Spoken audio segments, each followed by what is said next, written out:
was unbelievable, yeah. To him and, ask. okay, he'll do it. That's half price. So there it is. He knew the hit would follow him forever. Les Boyd also knew something else. He knew that one moment could turn another man into a household name. In 2024, the NRL placed Les Boyd into its Hall of Fame. Daryl Broman could not believe it. He spoke out hard against the choice. He brought up an old hit from 1983, a hit that broke his jaw during a State of Origin game. Boyd did not stay quiet either. He said something cold back. He said Broman should be grateful for the hit. He said that without it, nobody would remember Broman at all. That line shocked fans all over again, and it pulled an old wound wide open. And if this old rugby league story still gets your blood moving, use the hype feature and give this video some hype, because this feud is exactly why fans still argue about the game's hardest years. Let's start with Boyd's ugly claim, because it sits at the center of this whole fight. Boyd believed Broman's fame came from that broken jaw. He believed that without the injury, fewer people would know Broman's name today. He was not saying the hit was right. He was saying the hit became the reason cameras stayed pointed at Broman for 40 years. That claim sounds harsh. It even sounds cruel. But Boyd may have been right about one thing: the way the public remembers a story. Before we judge that claim, we need to know who Broman was before 1983. He was not some unknown player. He was a teenage star at the Norths Devils. He played first grade while he was still in high school. In 1976, he won the Rothmans Medal, an award for the best player in Brisbane. By 1982 and 1983, he was captain of the Penrith Panthers. He was known as a smart, skilled forward, a strong passer with a sharp kicking boot. Broman earned respect long before that night in Lang Park. Boyd had his own story too, and it explains why people still listen to him. He came from Nyngan High School in country New South Wales. In 1972, he played for the Australian schoolboys team. He joined Western Suburbs and became a key forward during the rough Fibros versus Silktails years. He toured with the Kangaroos and played 17 tests for Australia. Boyd was not a nobody throwing insults from the sideline. He had earned his place in the sport, even if his methods were brutal. Now to the moment that changed both their lives. It happened in the 12th minute of Game 1 of the 1983 State of Origin series at Lang Park. Broman was making his Origin debut for Queensland. He carried the ball forward. Boyd swung a raised right elbow into his face. Broman's jaw shattered on impact. He fell to the ground shaking. The referee, Barry Gomersall, did not send Boyd off. He only gave Queensland a penalty. Boyd was sin-binned minutes later, but for a different incident entirely. What happened after the hit made this story bigger than football. At first, officials did not even cite Boyd. A Penrith official named Charlie Gibson pushed hard to force a hearing.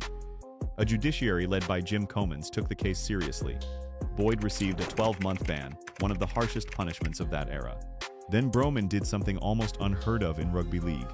He sued Boyd in civil court for trespass to the person. The case never reached a trial. It settled quietly, with Boyd paying around $30,000. This is where the real heart of the story sits, because two true things happened at once. Broman lost something real. He had been close to a test debut for Australia, set to happen just days later. The injury ended that chance. Another player, Dave Brown, took the open spot and never gave it back. Broman played only one more Origin match in his whole career and never wore the green and gold of a test jersey. That loss was real, and it never fully healed. But something else happened too. Something Boyd kept pointing at. The hit gave Broman a story the public never forgot. He became known as the Big Marn. He built a long career in media, on radio, on TV, and on the footy show. He fronted ads and built a brand that lasted decades. The broken jaw became part of who he was in the public eye, long after his playing days ended. That part of Boyd's claim holds up, even if the rest of it feels unfair. Still, people had good reason to ignore Boyd's point, because his own choices destroyed his credibility. Just 3 games after returning from suspension, Boyd was caught eye-gouging another player, Billy Johnstone. That earned him a 15-month ban, ending his career in Australia for good. He went to England and played for Warrington instead. Later, he settled into a quiet country life, selling beer and running livestock on a small farm. When a man with that record claims the moral high ground, fans struggle to take him seriously, no matter how sharp his point might be. We also cannot forget what Broman actually went through. His jaw had to be wired shut. He lived on liquid food for weeks while it healed. He has said clearly that the hit ended his dream of playing test football for his country. That pain was real, and no career success can erase it. At the same time, the story does not stop being complicated just because the pain was real. The feud with Boyd stayed useful, year after year, in media interviews and public arguments. Anger at Boyd became part of how people introduced Broman, part of the story producers love to retell. That does not cancel out the suffering. It simply means the suffering and the fame grew from the very same moment, tangled together in a way neither man could fully untangle. This fight also became a window into a much bigger argument about rugby league itself. Older fans see Boyd as a product of a violent, unforgiving era, when forwards settled things with their fists and elbows. Newer fans see him as proof of exactly what the sport had to remove to protect its players. Broman became a symbol too, the victim who refused to stay silent and fought back through the courts and the media. Boyd became the symbol of the old enforcer, judged harshly by rules and standards that did not exist when he played. All of this came roaring back in 2024. Broman spoke out strongly against Boyd's Hall of Fame selection. He and coach Wayne Bennett both stayed away from the induction night.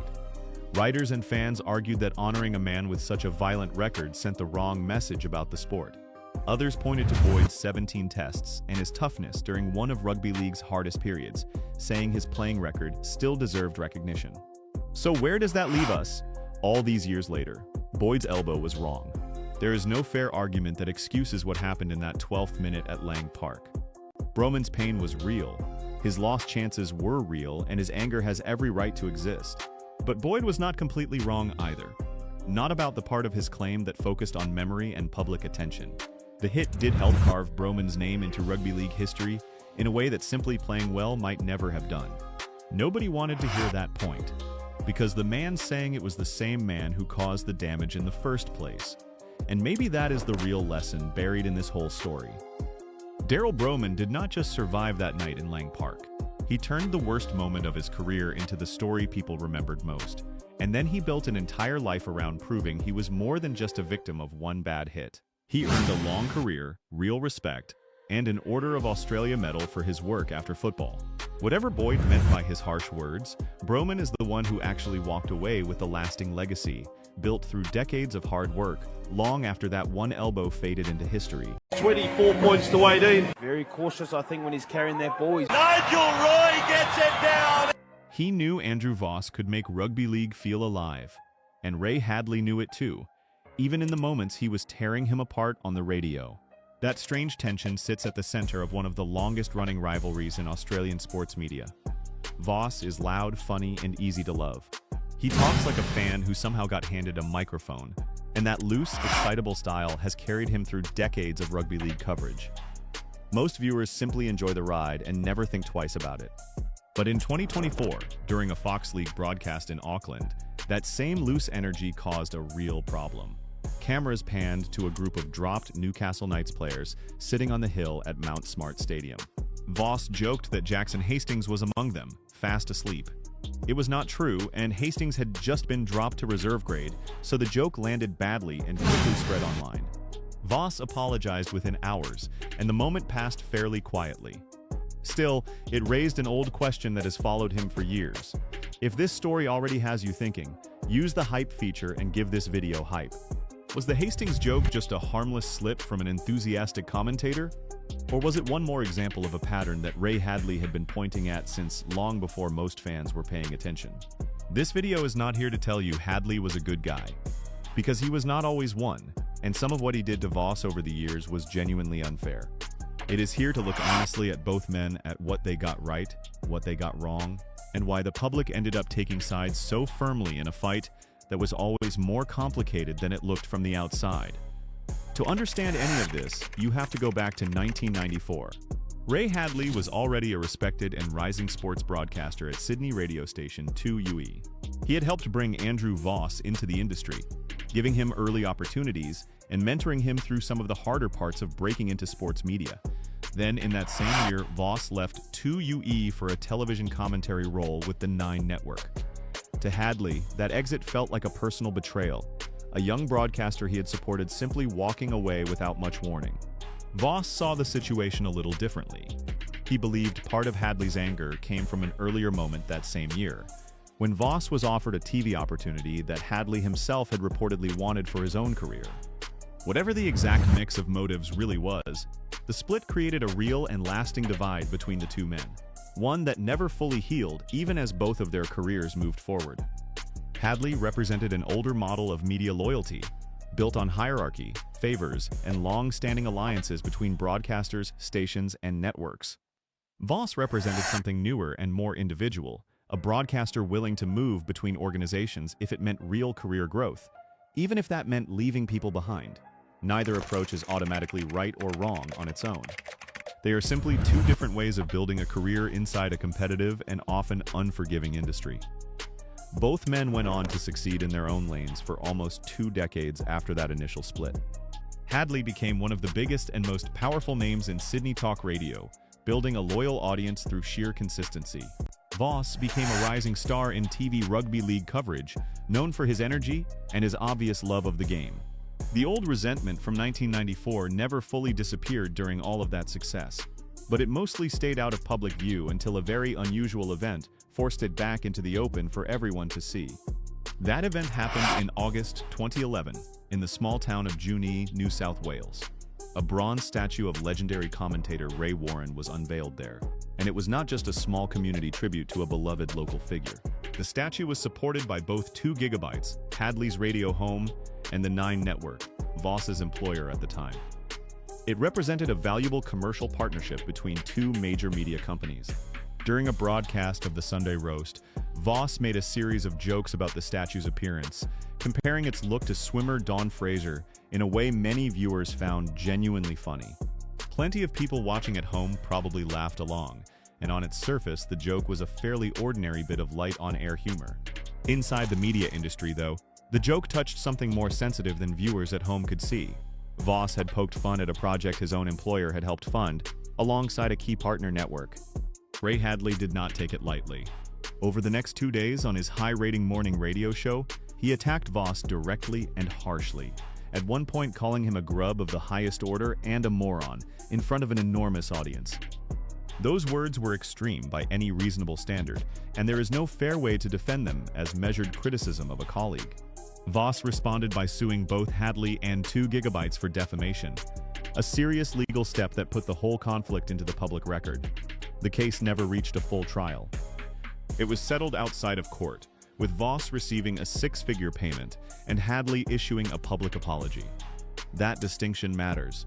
A settlement is not the same as a court formally finding someone guilty after a full hearing of the evidence. What happened next at 9 is where the story becomes genuinely more complicated. Voss lost his hosting role on the Sunday Roast, replaced by fellow presenter Tim Gilbert. His long-running Stuff You May Have Missed segment on The Footy Show was handed over to Daryl Broman without much explanation.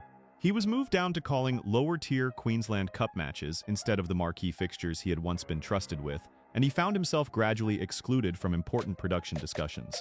Eventually, network executive Jeff Brown dismissed him by email, just a week after the 2012 NRL Grand Final, ending his time at the network abruptly. Many fans saw this sequence as clear proof that Hadley and his powerful media allies had crushed a popular, talented broadcaster simply because he made one joke and refused to back down. That reading is understandable, and it is genuinely not without merit given how the events played out in public. There is another way to view the same events, though. One that rarely gets mentioned in the popular version of this story. Voss had publicly mocked a project tied to his own network's key commercial partner, then sued people connected to that same network over the fallout from a 2-day radio attack. From a purely business standpoint, that combination could look less like an innocent joke gone wrong, and more like a broadcaster creating serious tension with the very partnerships his employer depended on for revenue. It is worth being careful here, though, because it is easy to overstate the case. Nothing in the available record proves that Hadley personally ordered Nine to remove Voss from his roles. The two things that are actually true are simpler and less dramatic than either side of the story usually admits. Voss won his legal case against Hadley and the radio station. Voss still lost his job at Nine not long afterward. Both of those facts can sit next to each other without one somehow canceling out the other, It makes complete sense that most fans sided with Voss through all of this unfolding drama. He came across as approachable, funny, and easy to root for, someone who felt like he was on the side of the ordinary viewer. Hadley, by contrast, had a long public reputation for aggression and had faced his own workplace bullying allegations and legal disputes over the years, none of which helped his public image.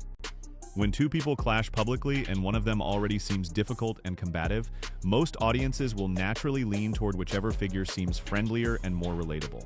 Voss looked like the smaller man standing up bravely to a powerful, well-connected figure, and Hadley looked like he was using his enormous platform to crush a rival out of pure spite. That framing made it very easy for casual viewers to see the entire dispute as a simple story of bully versus innocent victim, with nothing more complicated underneath it. But personality and professional judgment are actually two separate things, and it is entirely possible for both to be true about the same situation at once. Hadley's conduct toward Voss can be genuinely wrong, needlessly sharp, and at times outright cruel, while some of his underlying professional criticism can still hold up reasonably well under closer, calmer examination years later. That is not the same as saying Hadley behaved well during any of this, and it certainly does not erase or excuse the insults he threw at Voss in 2011 on live radio. It simply means that people may have dismissed his broader point about broadcasting discipline mainly because they, quite reasonably, disliked the way he chose to deliver it to a national audience. So what exactly was that broader point, and does it actually hold up when you look at the full arc of Voss's long career? A handful of moments stand out enough to examine closely, and each one deserves to be judged fairly on its own terms, rather than lumped together as proof of something extreme. The first moment came during the tense finish of the 2009 State of Origin series, a fixture watched closely across the entire country. Voss went behind the scenes during a break in play and approached match officials directly, hoping to press his own personal reading of the complicated 8-point try rule that had confused commentators all night. NRL referees boss Robert Finch publicly criticized the move afterward, drawing a clear line between simply reporting on a game from the commentary box and physically stepping into direct contact with the officials actually running it on the field. There is no evidence that Voss changed any decision that night, and nobody has ever suggested he did. The real issue was less about the outcome of the game and more about a broadcaster crossing a boundary that most commentators are expected to respect without question. The second moment came in 2015, during a violent on-field brawl between two rival clubs. Voss reacted with loud visible excitement as the fight unfolded live on air, and some critics at the time felt that reaction glamorized violence at a moment when the sport was actively trying to clean up its public image for a wider audience. Hadley's more measured, structured commentary style stood in noticeable contrast to that particular moment, though it would be genuinely unfair to pretend Hadley himself never made mistakes of his own across such a long career in media. The real point here is less about villains and heroes and more about two very different instincts. One built around steady control, the other built around raw emotion bursting out in the moment. The third moment is smaller in scale, but still telling in its own way. In 2018, calling a match between the Cowboys and the Sharks, Voss confidently described a tattoo on Josh Dugan's leg as a South American goddess touching the dead ball line during a crucial try, only to correct himself later on social media and clarify that the tattoo was actually a Balinese design. It is a minor error in the grand scheme of a long broadcasting career, and nobody lost their job over it, but it fits neatly into a pattern of colorful, off-the-cuff commentary, occasionally getting ahead of the plain facts on screen, and then there's the 2024 Jackson Hastings moment that opened this very video. Hastings had recently been dropped to reserve grade after a difficult run of form, and a false joke suggesting he was asleep during a live match could easily reinforce an unfair impression of his attitude among fans who did not know him personally. Voss apologized quickly, and by most accounts the apology was appropriate, sincere, and well received. Still, the original comment carried the same familiar risk that shows up again and again across these examples. The risk of making a quick joke about a real, named person without pausing first to check whether it was actually true. 4 different incidents spread across 4 very different years, and one shared thread quietly running through all of them. Voss's natural energy sometimes moved a little faster than his caution, even when the results were mostly harmless. None of this means Voss was reckless in some constant, exaggerated way, and it is worth actively resisting the urge to paint him that way just because a handful of moments stand out. It simply means his broadcasting style, built on spontaneity, warmth, and humor, carried some real risks alongside its very real and obvious appeal to viewers. Hadley's model worked quite differently from the start. His calling style was structured and fast, built around clear, disciplined play-by-play and tight professional boundaries, closely tied to the long-standing expectations of traditional free-to-air TV and AM radio audiences across the country. He rarely allowed personal jokes or asides to take over the actual call of the game itself. Voss's model was more colloquial and enthusiastic by design, built around personality, humor, and unusual little observations that made his broadcasts feel looser, warmer, and more genuinely fun for a certain kind of viewer. That particular style connected strongly with subscription TV and digital native audiences looking for entertainment as much as raw information from a broadcast.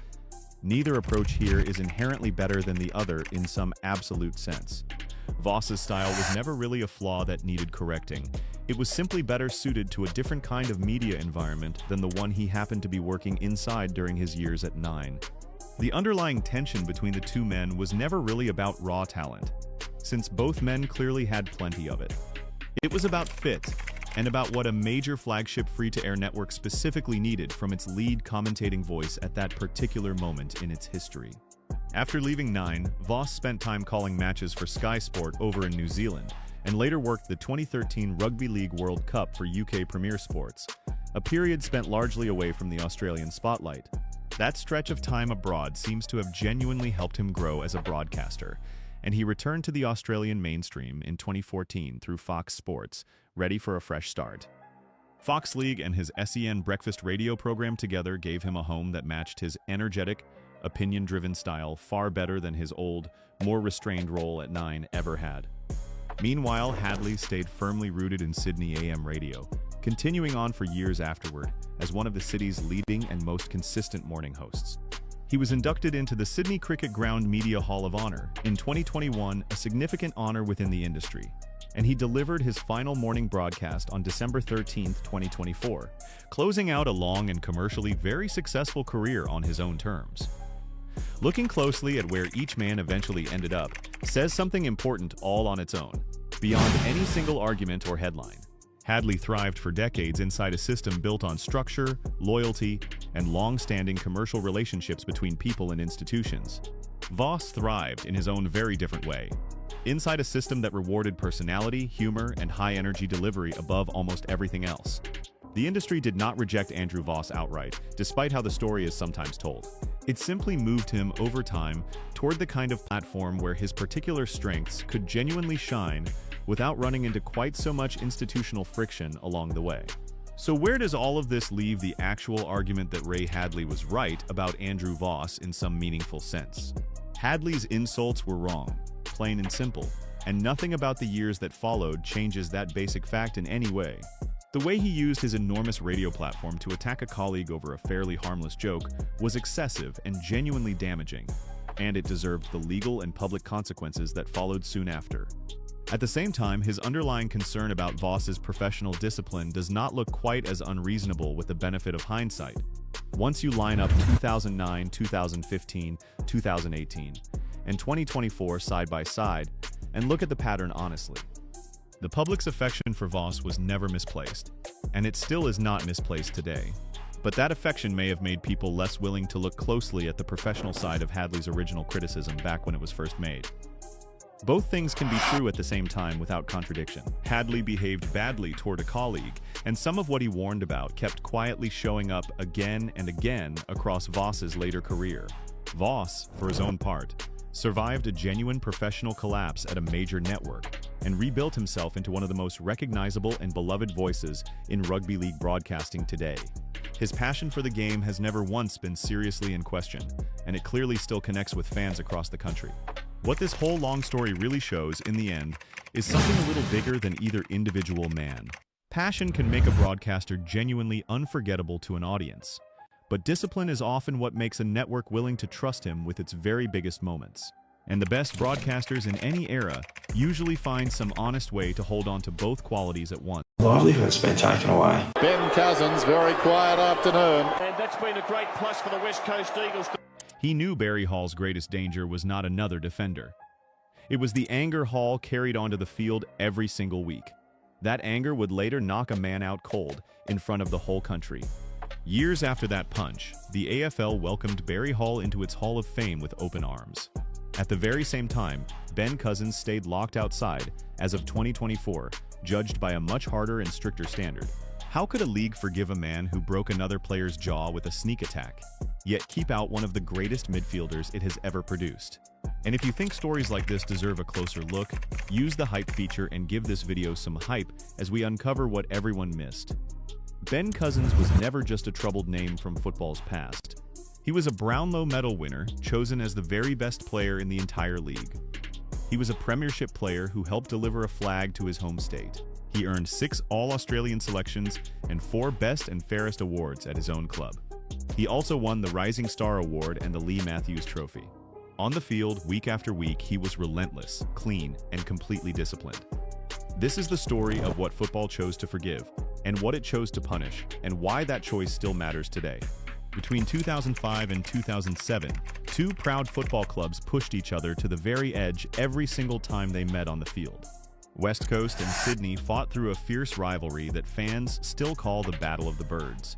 6 straight games between the two sides were decided by a combined total of just 13 points, which is almost unheard of at the highest level. 2 of those tense games were grand finals, watched by millions across the country. At the center of it all stood 2 very different men. Ben Cousins ran West Coast's midfield with blistering speed, sharp vision, and total control of the ball. Barry Hall led Sydney's forward line with raw size, strength, and unpredictable power.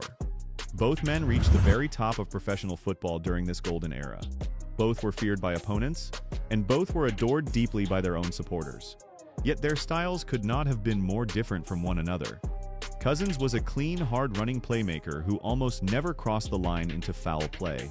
Hall was an imposing spearhead whose enormous strength often came wrapped tightly around volatility and a short temper. This is not a simple story about one great player and one poor player standing side by side. Both men were genuine stars of the competition. The real difference was the kind of trouble each man carried with him, and how the sport around them chose to respond to that trouble. In the 2005 preliminary final, Barry Hall struck St. Kilda defender Matt Maguire hard in the stomach, well away from the actual football. Under the normal disciplinary guidelines used by the tribunal, a strike like that should have earned Hall a lengthy suspension, one long enough to rule him completely out of the coming grand final. Sydney simply could not accept that kind of risk to their premiership hopes. So the club built one of the most aggressive and expensive legal defenses the tribunal had ever faced from a single player. A wealthy club sponsor even supplied a private jet, used specifically to keep the entire case far away from Melbourne's intense media glare. The Swans then hired leading Queen's Counsel to argue the case directly in front of the panel. His argument was simple, yet strange to hear out loud. He claimed the strike had happened while the game itself was still technically in play, even though the football sat more than 150 meters away at that exact moment in time. Remarkably, the tribunal accepted this unusual argument without much resistance. Hall walked away free to play in the single biggest game of the entire football year. The rule itself did not seem to actually change that day. The meaning of the rule did. A captain's reckless punch had quietly been rewritten into something the competition could comfortably live with, simply because the competition badly needed him out on the field. That single decision would go on to shape everything that followed, starting with the massive game it had just protected. Barry Hall captained Sydney proudly in the 2005 Grand Final, standing tall at the front of his club. The Swans beat West Coast by just 4 narrow points in one of the tightest finals the sport has ever produced. Leo Barry's now famous last-second mark stopped West Coast from stealing the flag away at the very final whistle.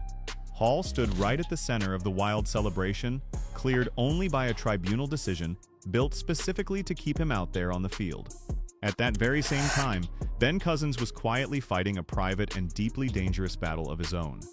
He was already deep inside a severe methamphetamine addiction that few people fully understood. The research behind this story makes clear that Cousins never physically harmed another player out on the field. His struggle was medical and self-destructive in nature, aimed only inward at himself and his own body.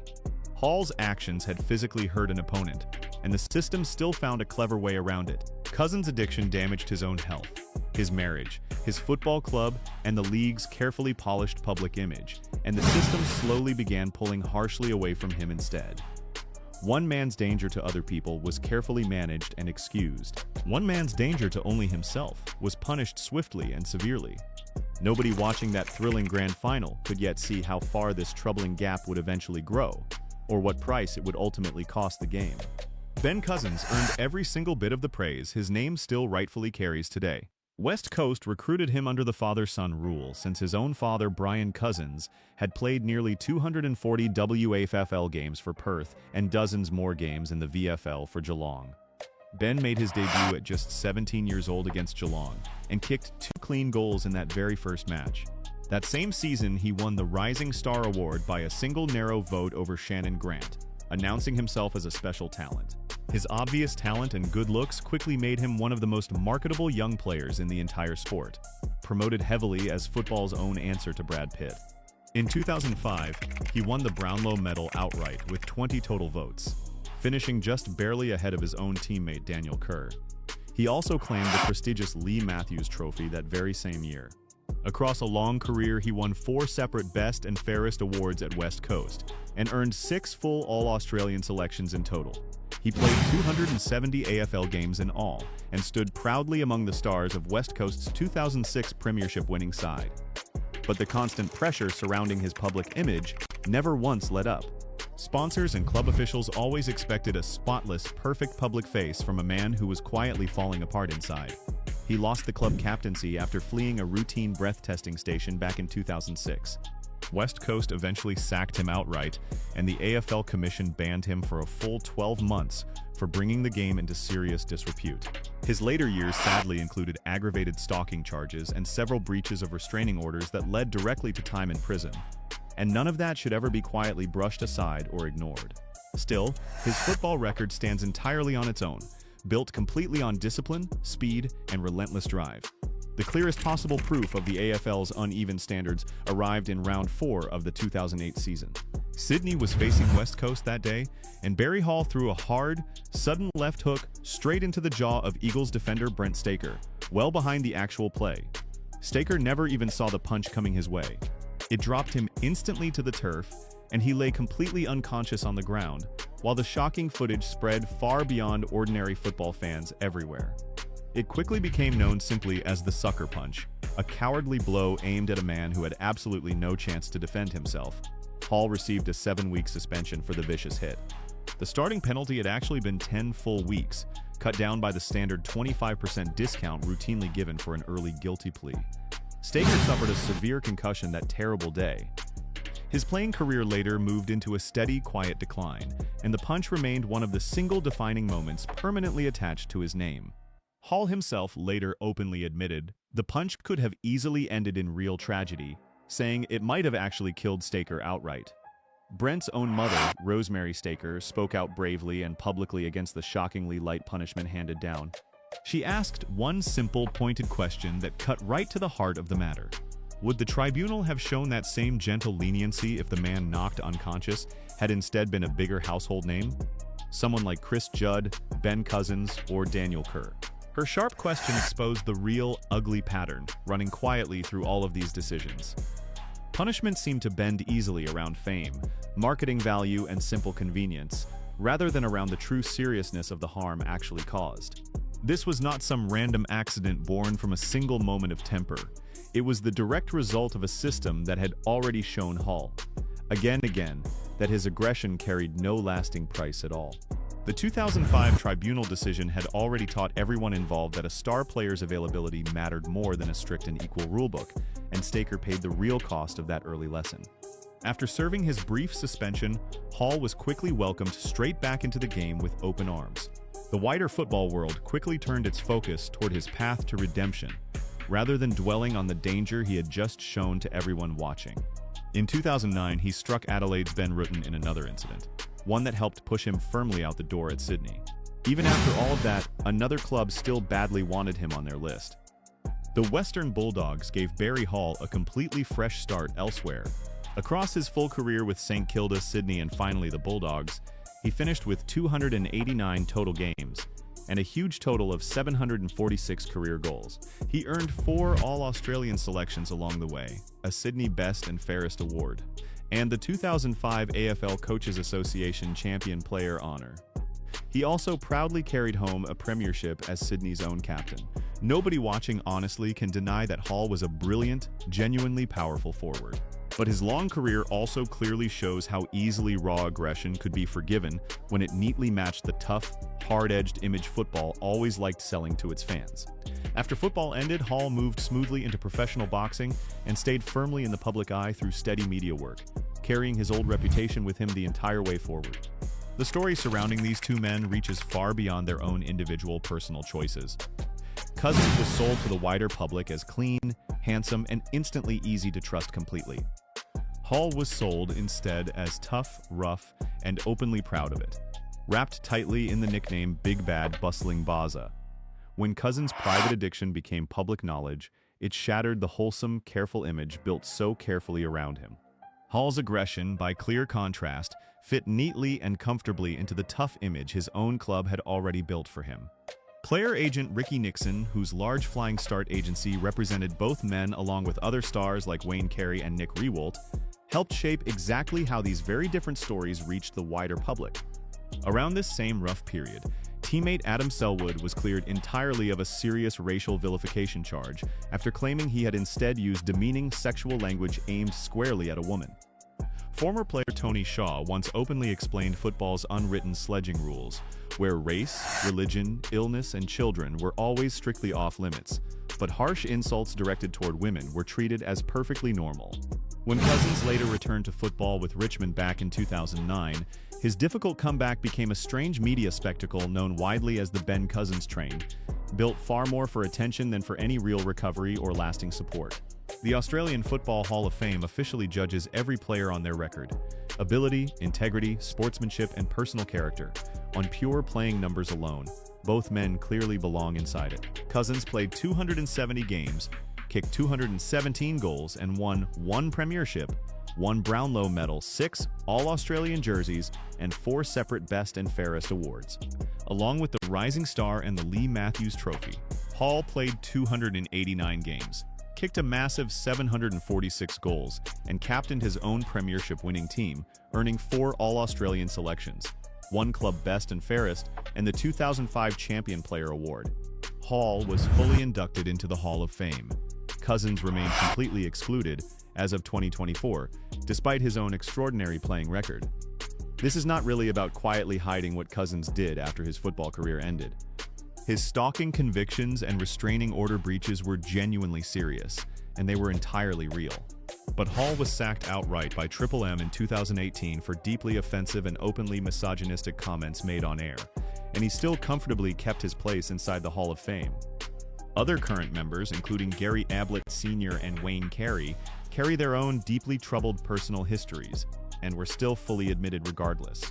If character alone were truly enough to keep Ben Cousins out, then it should have easily been enough to keep other flawed men out too. The rule book seemed to bend depending on who stood in front of it, and that bending is exactly what this whole story keeps exposing. The supplied research never once claims that Cousins made some specific, direct public warning about Barry Hall. His critique was never actually spoken out loud by him at any point. It lives instead only in the quiet shape of his own story, set plainly beside Hall's very different one.